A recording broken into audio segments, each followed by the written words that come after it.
a todos e todas presentes nesse auditório e queríamos dizer que estamos felizes com a presença de todos e está lançando esse livro, Um Reformismo Quase Sem Reforma, uma crítica marxista do governo Lula em defesa da Revolução Brasileira.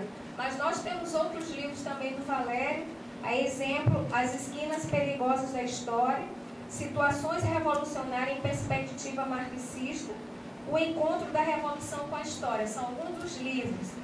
E, para nós, o Valério é um grande intelectual, né, de esquerda, marxista, que inclusive está hoje aqui representando esse momento importante para nós.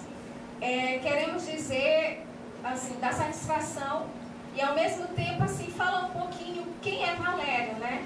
Então Valério, ele é formado em História, graduado pela PUC de São Paulo e doutor em História pela Universidade de São Paulo, tá? Ex-militante estudantil, porque aqui nós temos vários estudantes do movimento da Revolução Portuguesa, e foi também dirigente do PT, foi um dos fundadores do PT e também do PSTU, né? Hoje, para nós, assim, termos o Valério é uma satisfação imensa. Agora eu passo aqui para o Valério, né, apresentar o livro para nós, que com certeza muitos de nós estão com vontade de ler esse livro nesse momento. Tá? Boa noite a todos. Uma satisfação estar com vocês aqui em São Luís. Já fazia alguns anos que eu não vim. Obrigado pelas palavras simpáticas que você me dirigiu. Exageradíssimas. Todas. Nem a minha mãe faria uma apresentação mais generosa do que essa. Portanto, estou me sentindo totalmente em casa. Obrigado também ao Vilemar. Vilemar é velho amigo, já fiquei hospedado na casa do Vilemar quando estive aqui. Aliás, minha esposa hoje me acompanha nessa viagem, não sabe, mas aquele parque aquático que eu montei lá em casa, aquele aparelho que vocês chamavam o monstro, quem me vendeu foi o Vilemar. Boa memória sua. E aquilo era muito bom, aquilo era bom demais, aquilo me ajudou durante muitos anos, era uma beleza, não é bem uma sauna, porque é um nome pomposo. Era uma máquina estranha, mas ela produzia um vapor no banheiro. Ela consumia tanta energia elétrica que de vez em quando dava um curto-circuito no prédio inteiro. É verdade, tivemos que instalar uns disjuntores especiais para aquilo, para a máquina funcionar, mas foi excepcional, né? Não, sem brincar, vamos ao nosso tema de hoje. Bom, eu estou apresentando um livro e, portanto, digamos, o meu objetivo hoje é convencer vocês a comprar o livro. E, portanto, não vou vos cansar com o desenvolvimimento mais sistemático de um tema. Eu vou apresentar propriamente o livro, certo? Dentro de um limite de tempo razoável, para que vocês me possam fazer perguntas, para vocês desenvolverem, digamos, as perguntas para os temas que mais vos interessam. Então, este livro, ele reúne 10 ensaios que foram publicados em diferentes momentos, em várias revistas brasileiras, e fora do Brasil também, que eu reuni sobre este grande tema que é o significado do governo Lula. Então o que eu vou fazer agora é apresentar rapidamente, muito sumariamente, cada um destes 10 ensaios. Eu vou dedicar 5, 10 minutos a cada um dos ensaios, assim vocês tenham uma ideia, espero que justa, né, pedagogicamente resumida, mas justa, do que é o trabalho do livro. Bom, o primeiro livro tem um ensaio de apresentação que tenta resumir o debate teórico-político que existe no Brasil e no resto da esquerda mundial sobre o significado do governo Lula. Existem 3 grandes campos neste debate, 3, não existem 10. Existem dezenas de autores, mas há 3 campos. Como sempre, O debate ideológico, ele, em última análise, pode ser resumido, pode ser condensado às formas mais simples que expressam os interesses de classe que estão em conflito. Há um grande campo que é majoritário na sociedade brasileira, que é o campo dos que apoiam o governo Lula. Esse campo é ideologicamente majoritário e, por enquanto, é politicamente majoritário. Nem sempre estas duas formas da luta de classes coincidem. Frequentemente, há governos que têm um suporte político, que têm uma base social política, mas que perderam o debate de ideias. Ou, ao contrário, há governos que vencem os debates de ideias, mas que não vencem o debate político. A luta política ela não coincide exatamente com a luta ideológica. Bom, do ponto de vista ideológico, o campo que apoia o governo, ele defende basicamente a premissa de que é possível uma regulação do capitalismo brasileiro. Ou seja, no início do século XXI, neste momento histórico que nós vivemos, esse tipo de capitalismo periférico, ele tem uma dinâmica ascendente. O Brasil pode e vai conseguir um lugar mais elevado no mercado mundial e uma inserção no sistema de Estados mais forte. O mercado mundial e o sistema internacional de Estados, como sabem, é uma maneira, uma forma teórica de definir o mundo tal como nós vivemos. A maioria das pessoas não compreende assim. A maioria das pessoas não compreende que, na verdade, o Brasil produz para o mundo, porque até a Costa do Marfim, e Singapura, e a Tailândia, e as Filipinas e a Islândia produzem para o mundo. O capitalismo ele criou o mercado mundial. Acontece que os países não se relacionam como iguais. Nós fomos colônia e mesmo depois da independência, há quase 200 anos atrás, preservamos um lugar subordinado no mercado mundial. É por isso que o Brasil exporta soja e exporta suco de laranja, exporta ferro, exporta, enfim, produtos primários, sejam agropecuários, sejam minerais, e fundamentalmente tem que importar capital e equipamentos que têm no seu interior objetivada a altíssima tecnologia. Nestas relações de troca há desigualdades. Ou seja, pagamos muito caro pela poupança externa que o Brasil recebe e pagamos muito caro pelas mercadorias que incorporam alta tecnologia e, em correspondência, vendemos desproporcionalmente os produtos por preço, digamos, desalinhados os produtos agropecuários minerais. Então, esse primeiro campo é um daqueles que defendem que é possível, nessa inserção, o mundo tal como é, um crescimento sustentado da economia periférica que vai permitir lentamente, gradualmente,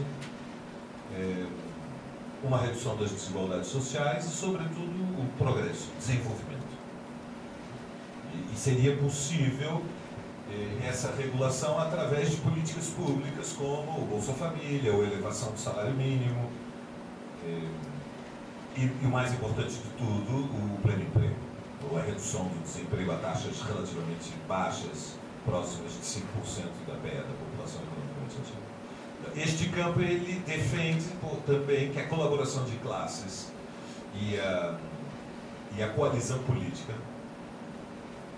garantiriam e permitiriam a estabilidade interna na medida em que o país faria essa transição para além da miséria e da pobreza.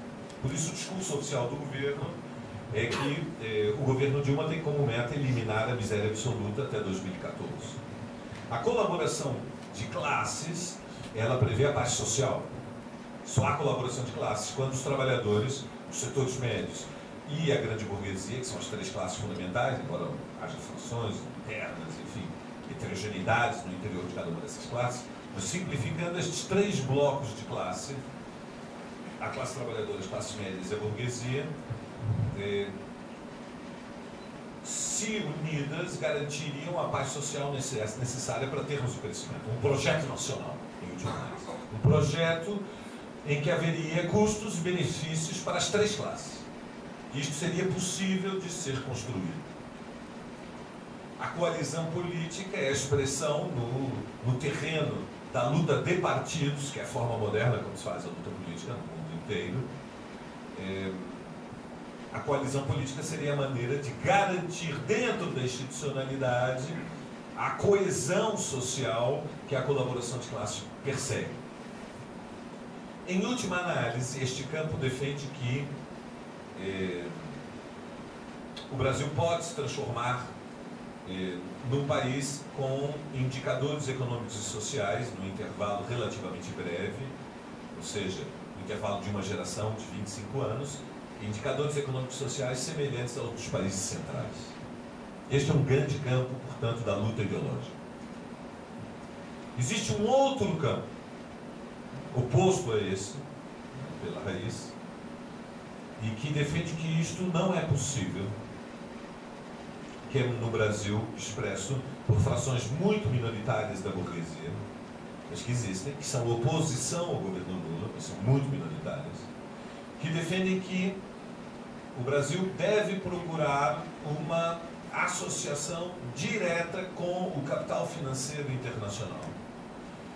E que o projeto de desenvolvimento da nação depende fundamentalmente de um conjunto de reformas, citando Villemar, que nós chamaríamos de contra-reformas, para favorecer a entrada e saída do capital financeiro e para favorecer a internacionalização mais acelerada da economia brasileira. Essa oposição burguesa, nós poderíamos, digamos, para politizar, dizer de uma oposição de direita, ela defende que o governo Lula e agora o governo Dilma não fazem as reformas necessárias para poder fazer a modernização mais rápida. Eles argumentam, num primeiro momento, talvez estas reformas produzissem mais tensões sociais. No primeiro momento, essas reformas exigiriam um confronto maior com o movimento operário popular, mas a médio e longo prazo traria um benefício à nação. Que reformas eles pensam? Eles pensam que é necessária uma reforma mais... uma reforma liberal do Estado mais profunda. Então, são os setores, por exemplo, como eu já vos disse, minoritários hoje na burguesia brasileira, mas que argumentam que se gasta demais com políticas públicas no Brasil, que é ridículo, evidentemente, mas são os seus argumentos. Que basta de políticas públicas. Agora é necessário que o Estado faça investimentos em infraestrutura, tomando empréstimos internacionais para a contratação das grandes empresas nacionais que garantam a modernização das estradas, dos portos, dos aeroportos. O Brasil deveria também internacionalizar o seu sistema financeiro e permitir um fluxo maior, mais livre de capitais para entrar e sair. O Brasil deveria preventivamente tomar medidas de precarização e flexibilização das relações de trabalho. Ou seja, retirar, por exemplo, todos os impostos que incidem sobre a folha de pagamentos para que o custo médio do trabalho no Brasil estivesse mais próximo dos países onde a industrialização é mais acelerada. Então, para termos uma ideia do que estamos falando. Estamos falando de... no Brasil nós temos só 2 parâmetros para pensar o custo do trabalho. O custo do trabalho, como vocês sabem, é um dos indicadores chaves de uma sociedade. Nós temos um parâmetro que é o salário mínimo, que é um salário mínimo nacional, e nós temos um segundo parâmetro que é muito, digamos, incompleto, muito insuficiente, que é o salário médio nacional, que é calculado pelo IBGE mensalmente, mas somente nas 6 grandes regiões metropolitanas. Por exemplo, o Maranhão não incide no cálculo do salário médio nacional.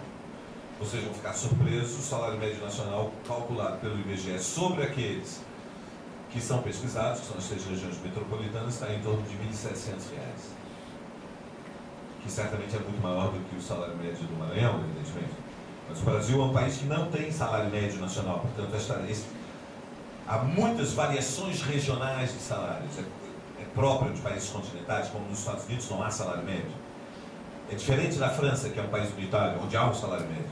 É diferente da Inglaterra, por exemplo, onde há um salário médio, um salário mínimo, um salário médio. Nós no Brasil não sabemos É impossível fazer o cálculo de qual é o custo médio da força de trabalho. Este indicador do IBGE não é satisfatório porque eles, repito, só tem como base de pesquisa as seis regiões metropolitanas, que são as que vocês imaginam que são: São Paulo, Rio de Janeiro, Belo Horizonte, Porto Alegre, Salvador, Recife. Nem sequer Brasília, por exemplo, é incorporado nesse cálculo.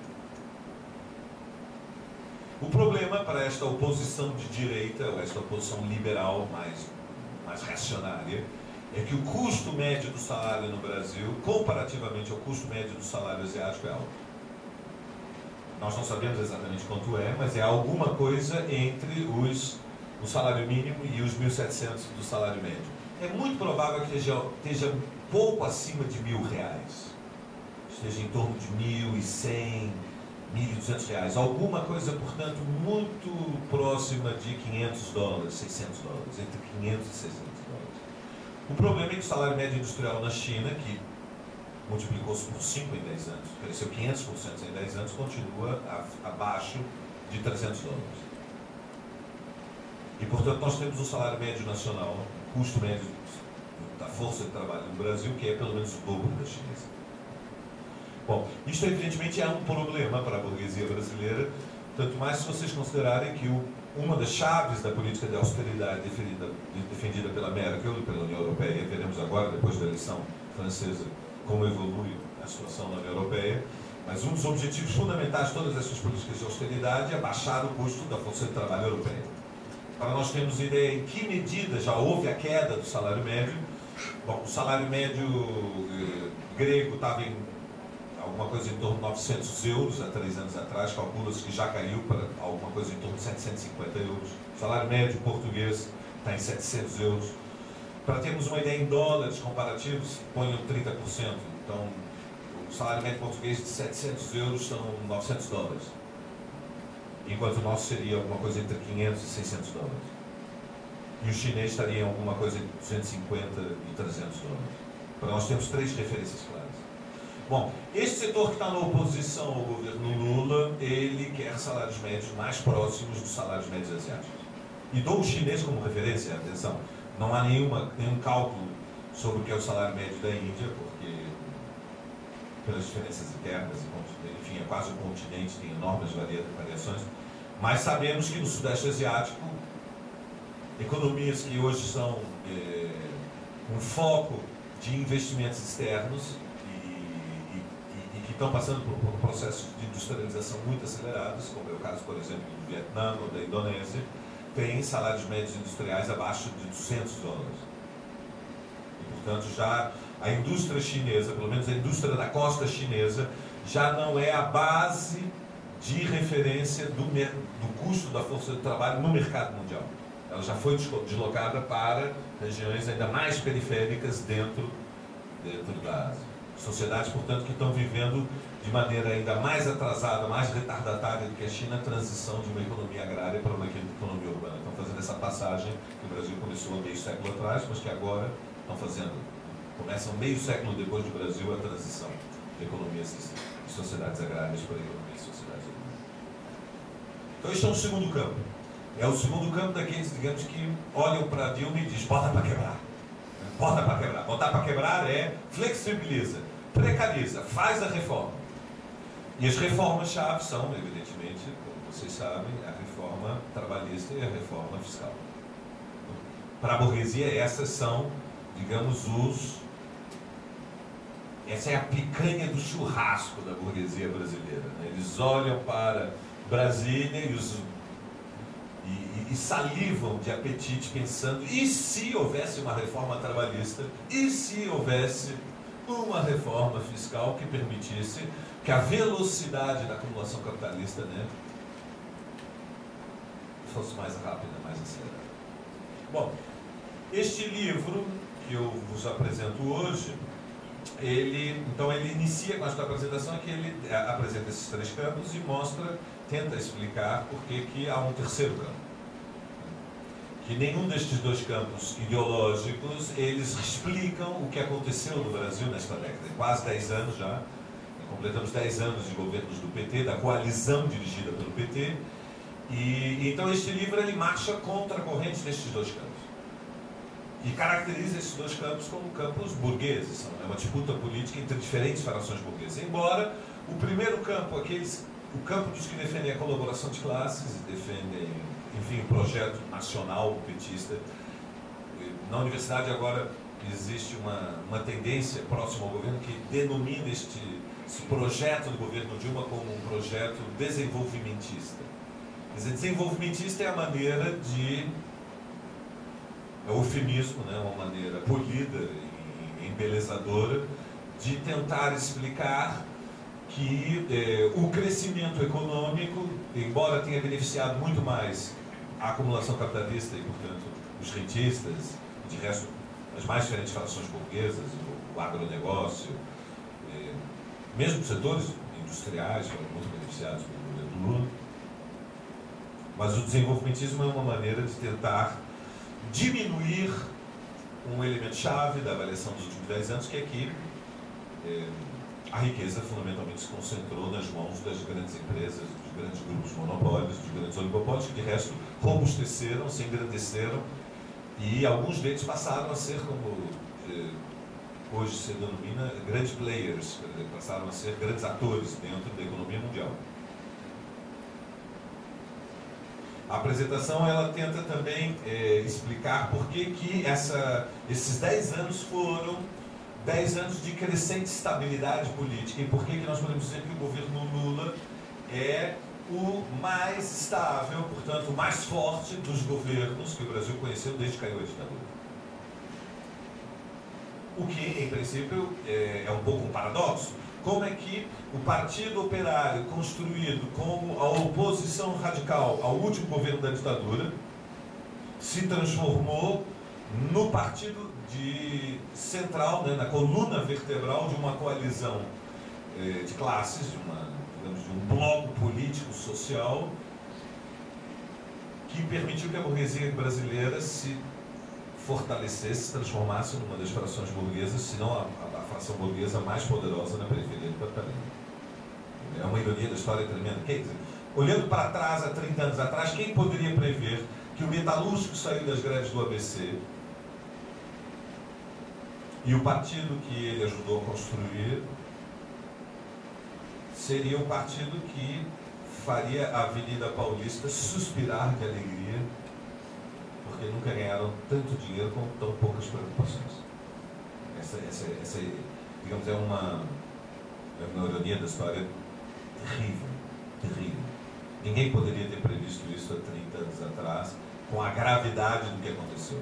E, no entanto, o livro tenta recordar que, não que nós previmos, né? Há 30 anos atrás, eu e o núcleo, digamos, o núcleo teórico político do qual eu faço parte há 30 anos, que somos um punhado de camaradas, nós não previmos exatamente que seria assim, mas nós, digamos, no campo da esquerda brasileira, quem esteve mais próximo de prever que este seria o sentido do governo Lula fomos nós. Nós éramos muito jovens há 30 anos atrás. Na verdade, se o Lula nos surpreendeu e a direção do PT, Zé Dirceu,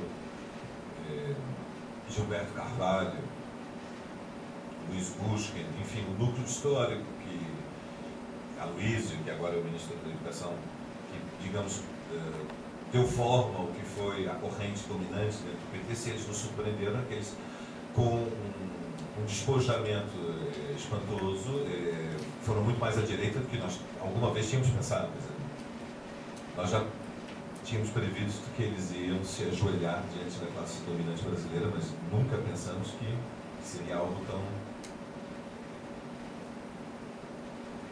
pornográfico, digamos assim, quase sexo explícito. Sim, porque as relações do Palocci com a burguesia brasileira é difícil de descrever. Nós estamos falando de relações que são... Para termos uma ideia, que a social-democracia europeia teve que percorrer uma história de mais de 100 anos para poder construir esse tipo de relações orgânicas com a classe dominante. E no Brasil, em poucas décadas, eles fizeram um caminho que os partidos operários reformistas europeus tiveram que atravessar ao longo de quase um século. Bom, isto posto, o primeiro capítulo, propriamente do livro, trata o tema da existência ou não da nova classe média, ou seja, Que tipo de mobilidade social esse crescimento dos últimos 10 anos permitiu? Ele basicamente polemiza com a ideia de que a mobilidade social foi tão intensa que surgiu uma nova classe média. Ele admite, quer dizer, de novo há 3 campos na luta ideológica, mas neste caso um pouco diferentes do que eu apresentei anteriormente. Existe um campo ideológico que une as forças, os pensadores, enfim, os intelectuais que defendem o governo, que afirmam a existência da nova classe média e que tomam como referência para esta posição a ideia de que há 100 milhões de brasileiros que têm uma renda mensal entre 1.100 e o que seria hoje alguma coisa em torno de R$ 2.500, e que consideram que essa renda mensal familiar, evidentemente não individual, familiar, seria o suficiente para ter um padrão de vida de classe média. Existe um outro campo, digamos, na luta ideológica, daqueles que defendem que não se pode definir um padrão de vida, que não se pode definir a classe média por um tipo de consumo, por um padrão de vida, e que, portanto, polemizam com os defensores do governo, afirmando que, ao contrário, haveria um estreitamento da classe média no Brasil, porque a classe média, a velha classe média proprietária teria se pauperizado, ou teria se proletarizado. Bom, a posição que eu apresento é um pouco diferente dessas duas, ou seja, fundamentalmente os últimos 10 anos permitiram alguma mobilidade social. O que acontece é que este fenômeno é muito distorcido. Então, a minha posição é uma posição um pouco distinta. Em que consiste a diferença? Na minha interpretação, o que aconteceu nos últimos 10 anos é que o piso do trabalho manual subiu, mas o teto do trabalho assalariado de alta escolaridade caiu. E, portanto, nós temos uma classe trabalhadora mais homogênea. Não temos uma nova classe média, temos uma classe trabalhadora com menos desigualdades sociais. Para nós compreendermos bem isto, é importante ter a referência de onde viemos e para onde vamos. De onde viemos? Nós não viemos de uma sociedade que tem uma configuração semelhante à europeia. Nós somos uma sociedade muito, muito, muito diferente das sociedades europeias. Por quê? Porque o custo do trabalho manual no Brasil sempre foi desproporcionalmente mais baixo que o custo geral do trabalho. Para vocês terem uma ideia, quando eu comecei a trabalhar, tinha 21, 22 anos, comecei a dar aula no cursinho. E na época ganhava alguma coisa que correspondia a 10 salários mínimos, em 78, 79, que correspondiam a quase $2.000 naquele período. Num país em que o salário mínimo era, digamos, muito, muito, muito baixo. E, portanto, dentro da classe trabalhadora havia variações salariais que podiam ser da escala de 1 para 20, de 1 para 30, e elas não eram tão incomuns. Era muito difícil alguém começar a trabalhar tendo um curso superior por algo que não fosse 10 salários mínimos. Significaria hoje, para termos uma ideia, começar a trabalhar com algo que seria em torno de R$ 6.200 mensais de salário bruto antes dos descontos. Como vocês sabem, hoje é praticamente impossível alguém começar a trabalhar saindo da universidade por 6.200 como salário bruto. Isso é completamente impensável.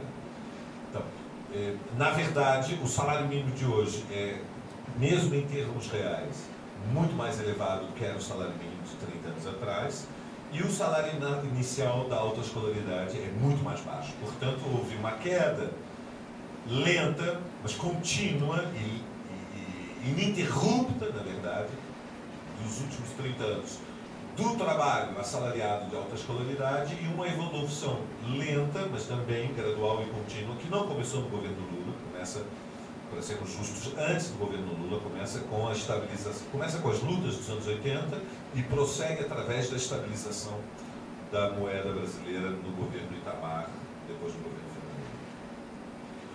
Em outras palavras, o mercado de trabalho no Brasil ele se ocidentalizou. E esta tendência não é uma tendência brasileira. Então, o argumento que eu apresento é que há uma tendência latino-americana de relativa europeização do mercado de trabalho. Como, vejam vocês, do ironia da história, há uma tendência europeia de latino-americanização do seu mercado de trabalho. Isso não quer dizer, portanto, que o Brasil ficou menos injusto, ele ficou menos pobre. Vou repetir a ideia-chave. Houve uma transformação nos últimos 30 anos. O Brasil hoje é uma sociedade menos pobre do que era 30 anos atrás. E dizê-lo não diminui a necessidade da Revolução Brasileira. Era praticamente impossível ter estabilizado a nação neste intervalo de 30 anos se o Brasil não tivesse se transformado num país menos pobre. Mas ficou menos pobre, mas não menos injusto. Uma das razões fundamentais pelas quais a esquerda brasileira se desfigurou e se transformou naquilo que nós sabemos, não vou adjetivar, mas enfim, uma força política auxiliar da dominação do capital, é justamente porque o país ficou menos pobre. E ao ficar menos pobre, a grande maioria da esquerda brasileira renunciou à luta pela Revolução Brasileira. Ou seja, passou-se com armas e bagagens para aquele campo ideológico que eu falava no início, que é o do projeto nacional do desenvolvimentismo. O capitalismo vai fazer uma sociedade menos pobre. Logo, em vez de derrotar a burguesia, que é, admitamos, dá um trabalho desgraçado lutar contra a burguesia brasileira, unamos a ela para fazer o desenvolvimento capitalista que reduz a pobreza. Não diminui a desigualdade significativamente, não faz o país menos injusto, mas reduz a pobreza. E de resto é muito mais divertido passear no vagão da primeira classe do que continuar no vagão da terceira classe. Então, compreender essas transformações sociais é muito importante. Boa parte da esquerda quebrou isso, os militantes se desmoralizaram, porque tinham a ideia de que a Revolução Brasileira só seria possível quando o Brasil tivesse, digamos, condições econômicas e sociais semelhantes da África subsaariana, ou seja, se o Maranhão não virar Nigéria, não tem Revolução Brasileira. Se São Paulo não virar Congo, não tem Revolução Brasileira. Se o Rio de Janeiro não virar Zimbábue, não tem Revolução Brasileira. É preciso uma catástrofe apocalíptica, de decadência nacional vertiginosa, transformando o Brasil numa África subsaariana, para que o projeto da Revolução Brasileira seja possível. Nós nunca pensamos isso, nós achamos que isso está errado. Nunca pensamos isso. O nosso marxismo nunca foi esse. A tradição da nossa corrente, a elaboração que eu, entre outros camaradas, sempre desenvolvemos foi outra. Nunca fomos este tipo de catastrofismo. Nós afirmamos e mantemos a opinião de que o capitalismo brasileiro leva a sociedade brasileira para uma decadência nacional e que o crescimento econômico que nós assistimos nos últimos 10 anos, com flutuações, né, porque em 2009 houve estagnação, e o ano passado já houve desaceleração, e o cenário para 2012 é de novo de muito provável desaceleração, quando, se chegar a 3%, é muito o crescimento desse ano, no cenário internacional que nós temos. Mas não é a primeira vez que o Brasil tem crescimento econômico. Nos anos 70, a ditadura promoveu o crescimento econômico. Muito maior, inclusive. Muito maior. Porque o Brasil dos anos 60 era muito mais pobre que o Brasil dos anos 80. E, portanto, não é a miserabilidade do Brasil que permite, que torna historicamente, digamos, viável e politicamente adequado o projeto da Revolução Brasileira.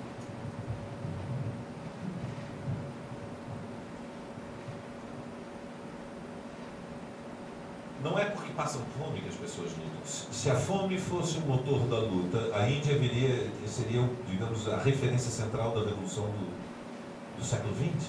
E como sabem, o proletariado indiano, primeiro, é uma classe muito minoritária dentro da sociedade indiana e com uma tradição de luta residual, quase.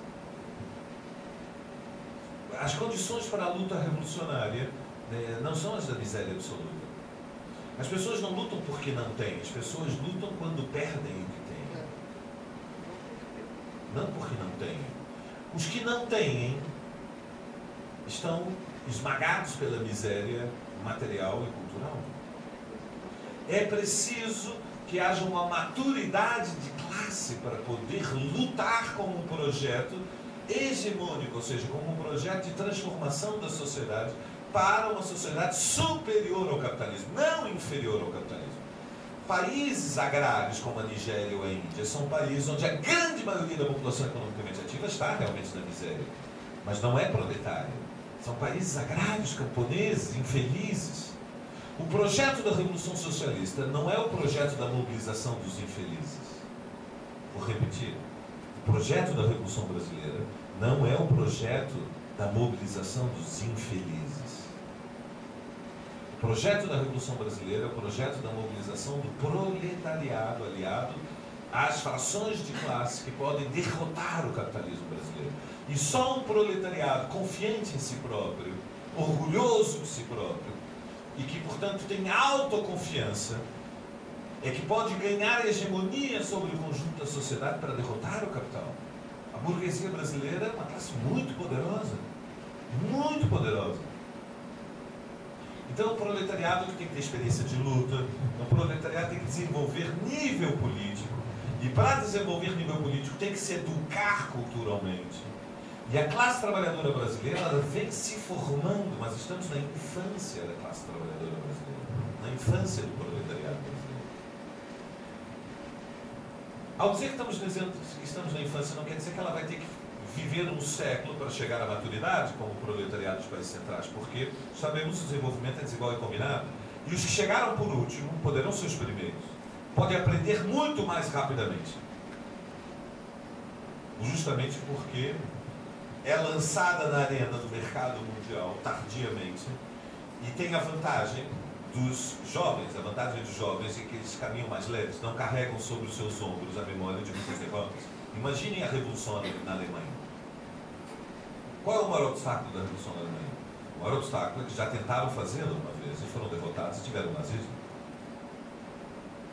E nos ombros da classe trabalhadora da Alemanha, ainda pesa sobre os seus ombros a parcela ocidental, o peso histórico do nazismo, e na parcela da Alemanha Oriental, o peso histórico do stalinismo. Então, caminhar pelo projeto da Revolução Socialista Mundial na Alemanha é muito difícil, porque a história é pesada demais. Num país como o nosso, caminhamos leves e por isso andamos mais rápido. Por quê? Porque o proletariado brasileiro não carrega sobre seus ombros nem a experiência do nazismo, nem a experiência do stalinismo. E, basicamente, portanto, este capítulo, existe uma nova classe média no Brasil ou não? Esse primeiro capítulo, ele defende que esta homogeneidade está criando um proletariado mais forte, mais maduro, com menos desigualdade no seu interior e, portanto, historicamente mais poderoso para fazer a Revolução Brasileira. E este proletariado mais forte não é um elemento de coesão social do capitalismo, ao contrário. Num primeiro momento parece haver paz social, mas essa etapa que nós vivemos antecipa uma nova etapa histórica. A etapa histórica da luta desse proletariado, quando quiserem impor a eles condições como as chinesas, que é inexorável.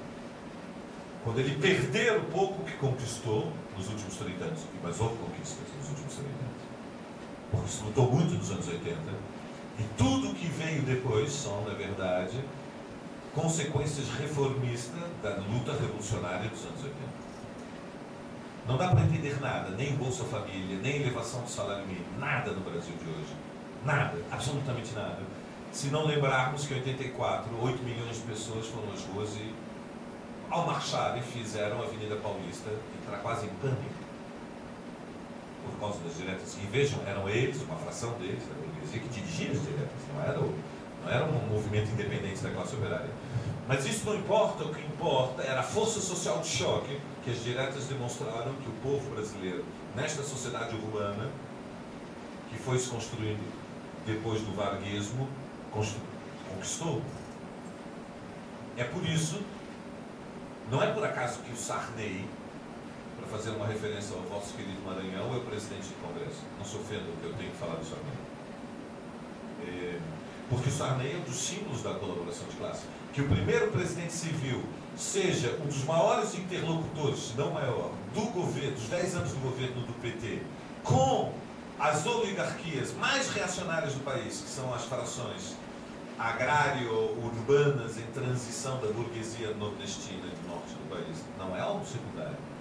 Sarney não é uma peça secundária na dominação burguesa no Brasil. É o homem que garante a coesão da relação São Paulo, Norte e Nordeste. Que ele seja o homem de confiança do Lula, e não se engana, ele é o homem de confiança do Lula. É assim mesmo, a direção do PT pode confiar no Sarney, porque o Sarney entrega o que promete. Quando ele faz o acordo, eu negocio com a burguesia nordestina e fecho os acordos. Ele fecha acordos. Isso não é secundário, é a expressão dessa transição histórica que o Brasil viveu pós-ditadura e que permite que o projeto de colaboração de classes tenha tanto êxito, por enquanto. Agora, mais rapidamente, vou comentar outros capítulos. O segundo capítulo, Notas para uma Interpretação Histórica do PT, é uma história do PT, para quem não a conhece. É um ensaio de 25, 30 páginas que resume, dá uma cronologia, uma periodização e tenta fazer uma interpretação de classe, de quais foram as várias pressões sociais que foram se abatendo e como o PT foi se transformando. Então o tema não é tanto o governo Lula, mas como o petismo virou lulismo. Por que o PT de hoje não tem, por exemplo, é completamente distinto do que era o petismo. O lulismo é um outro fenômeno, portanto o PT não é mais um partido operário. Em última análise, essa é a conclusão teórica mais importante. O PT hoje não é mais um partido dos trabalhadores. Como foi no passado, era um partido operário reformista, mas hoje não é mais. Hoje, o PT é uma representação de um projeto político burguês e está organicamente vinculado à grande burguesia.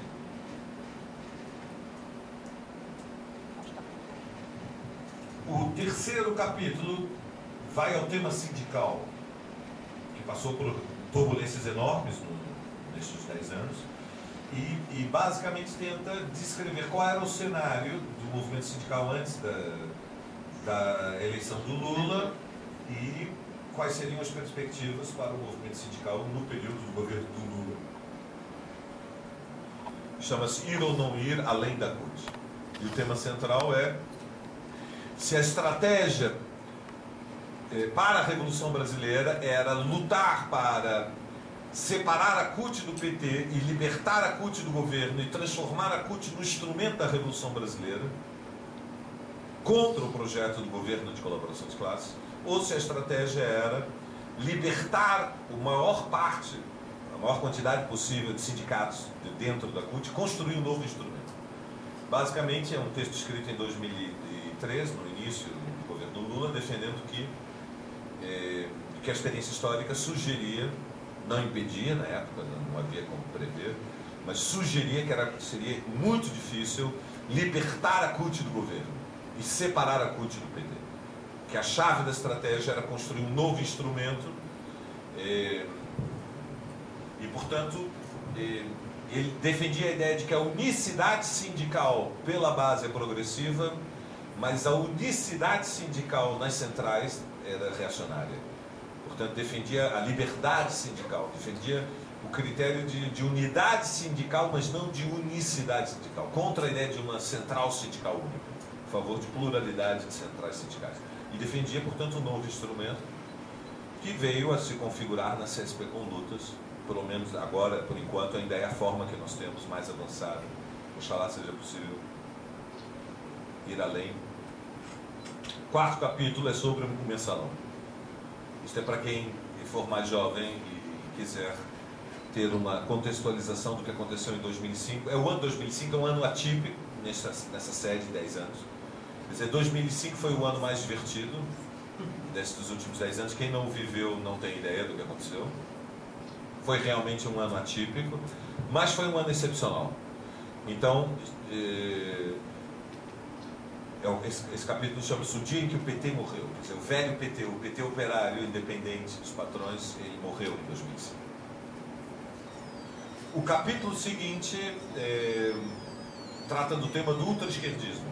Ele tenta contextualizar que na luta política e ideológica no Brasil há uma permanente combate ideológico contra o reformismo, mas também contra o ultra-esquerdismo, contra as tendências ultra-esquerdistas.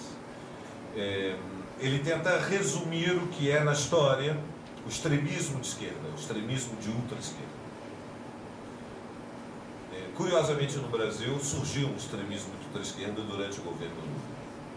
Era um fenômeno muito residual. Nos anos 80 existia uma expressão que era a causa operária, um partido, digamos, extravagante, um fenômeno muito paulista, mas pulverizou-se em inúmeras organizações. Hoje no Brasil há pelo menos 15 núcleos ultra-esquerdistas,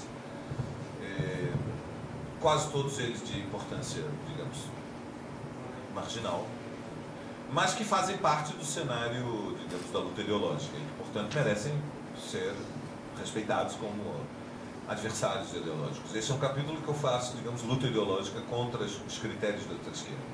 A ideia-chave que eu apresento é que os ultra-esquerdistas são uma corrente ultimatista, são uma corrente que se caracteriza por defender um projeto de transformação social que é substitucionista. Ultimatismo, substitucionismo, em que consiste? Substitucionismo, substituição, é um projeto político que acredita que uma vanguarda, um segmento avançado da sociedade pode transformar a sociedade brasileira. Nós não acreditamos nisso. Nós estamos convencidos, não acreditamos, vejam, não acreditamos, significa, nós somos marxistas, nós pensamos que a história sugere que todo projeto digamos, substitucionista é um projeto de revolução de minoria. E as revoluções de minoria são essencialmente revoluções burguesas ou revoluções de classes médias. E foram historicamente possíveis no contexto histórico que o Brasil já passou, que é a transição do mundo agrário para o mundo urbano. Quase sempre o instrumento destes processos foram as Forças Armadas. Em grande medida, substitucionismo foi o nascerismo, se quisermos, no mundo árabe, por exemplo. Esse tipo de nacionalismo armado, em que um setor de classe média, dentro das Forças Armadas, faz uma aliança com uma fração burguesa minoritária, que tem um projeto de relativa independência do sistema de Estado, substitui o povo. Mas são sociedades nas quais não há classe trabalhadora, não há proletariado, são sociedades fundamentalmente agrárias. E o instrumento da transformação destes projetos substitucionistas, revolucionários, pequeno-burgueses, se quisermos, é o golpe de Estado, é o coup d'État. Evidentemente, toda insurreição tem o seu momento coup d'État, né? Toda insurreição operária, numa revolução popular, tem um momento que é o assalto ao Estado, propriamente dito, o seu momento quartelada, o seu momento de insurreição militar. Mas mesmo em sociedades urbanizadas, o momento insurrecional é um momento de participação da maioria, sem o apoio da maioria, inclusive. O nosso projeto, o projeto da Revolução Brasileira, é o projeto da revolução da maioria. Nós não queremos transformar o Brasil apesar do povo brasileiro. Nosso projeto é que é preciso transformar o povo brasileiro, para transformar o Brasil. E, portanto, na luta pela Revolução Brasileira, que o proletariado vai deixar de ser classe dominada, classe oprimida, classe explorada, e se ergue, se fortalece como classe que disputa a direção da sociedade. Para falar em português mais claro, o que nós defendemos é que não vale a pena mudar o Brasil se não nos transformarmos a nós mesmos. Ou seja, não vale a pena o proletariado ter um projeto de expropriação do capital, de socialização da riqueza, se o proletariado não se transforma a si próprio, não conquista a independência de classe, não constrói organizações independentes que o representam, e não constrói alianças com os setores plebeus, os setores médios empobrecidos, que legitimam o projeto da Revolução Brasileira. E, portanto, é muito mais difícil do que pensa a outra-esquerda. A outra-esquerda, em geral, é ultimatista. Ela apresenta para os trabalhadores tarefas que os trabalhadores não estão dispostos a cumprir. Isso é o ultimato. É o ultimatismo. Você dá ordens aos trabalhadores. Ordens, evidentemente, que os trabalhadores ignoram solenemente.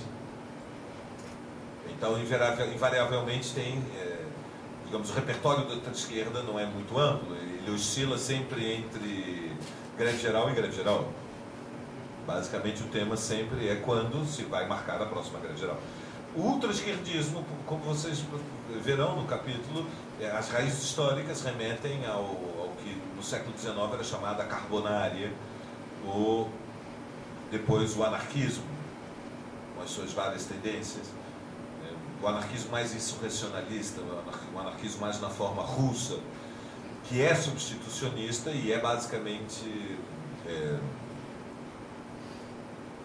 um anarquismo da pequena burguesia, desesperada, o anarquismo do golpe de Estado. A receita é muito simples, é necessário um núcleo revolucionário determinado, quase sempre dirigido por um chefe infalível, né, um clarividente, um infalível, um guru. Então é necessário um núcleo de homens e mulheres determinados a qualquer preço, um plano secreto, quanto mais secreto e, portanto, mais conspiratório, melhor, e uma ação de surpresa. Um núcleo dirigente, um plano secreto e uma ação surpreendente. Se possível, hecatombe. Portanto, é basicamente um projeto conspiratório. Não tem absolutamente nada a ver com o marxismo. O marxismo ele não é substitucionista, ele não é blanquismo. Eu cito Blanqui porque Blanqui foi o líder revolucionário popular francês, e a França foi a capital da Revolução do século XIX, mais popular e o mais carbonário. Blanqui passou dos seus 80 anos, 42 anos preso. Teve a infelicidade de continuar preso enquanto ocorria a Comuna de Paris, e o seu projeto era um projeto conspirativo. A ironia da história é que, durante a Comuna de Paris, os blanquistas chegaram ao poder por escassos 92 dias, e quando chegaram ao poder, fizeram tudo ao contrário do que a doutrina defendia, que é o destino de todos os doutrinários. Agora, a segunda parte do livro eu vou ser mais enigmático, vou deixar para vocês saborearem, os que tiverem a coragem de comprar o livro. O capítulo seguinte, 2 armadilhas que ameaçam a esquerda brasileira, é um debate de estratégia com o PT e com o PCdoB, e de um lado, e com o PSOL do outro. E gira em torno do tema de como se posicionar diante do governo Lula no momento da crise, quando houve a crise do mensalão. Na época, o PSOL defendia a eleição para uma Assembleia Constituinte, ou, em determinado momento, por um intervalo de alguns meses, defendeu o impeachment do Lula dentro do Congresso Nacional. Portanto, é uma polêmica com o PSOL contra o impeachment do Lula e contra a convocação de Assembleia Constituinte, e é uma polêmica com o PT, que fazia a defesa, e com o PCdoB, que fazia uma defesa incondicional do governo Lula. Aliás, foi originalmente publicado na revista do Andes, este ensaio, 2 armadilhas que ameaçam a esquerda brasileira. Menos reformas, mais revoluções é um capítulo que faz uma avaliação do período histórico e por que o capitalismo do início do século XXI não vai abrir um período de meio século de crescimento, de desenvolvimento. Sai um pouco então do universo do Brasil, mas, enfim, o foco é o Brasil. E tenta explicar por que esse projeto desenvolvimentista não tem futuro. O Brasil não vai virar Itália, o Brasil não vai virar uma sociedade com os padrões europeus. E, portanto, o crescimento que nós tivemos é o voo de galinha e vai, digamos, tem pouco fôlego. Internacionalismo e nacionalismo, dilemas da aposta estratégica, é uma discussão programática sobre o que é ser internacionalista no século XXI. Por que o internacionalismo no século XXI? O que é um programa internacionalista? 3 hipóteses sobre a situação aberta pela recessão de 2007-2008. É uma discussão sobre a crise mundial, aberta em 2008. E, por último, encerra o livro, a invenção de uma esquerda para o século XXI. Quais são os dilemas para a construção de uma esquerda para o século XXI, uma esquerda contemporânea? O que é o anticapitalismo no século XXI? Bom, esse é o resumo do livro. Ele foi dedicado à minha companheira, que está ali presente, a Sueli. Mas ele foi escrito para vocês. Foi dedicado a sua, mas foi escrito para vocês, para os ativistas, para os militantes da esquerda brasileira, que têm interesse em abraçar esse projeto, que continua sendo o projeto que atribui sentido às nossas vidas, que é a Revolução Brasileira. Obrigado.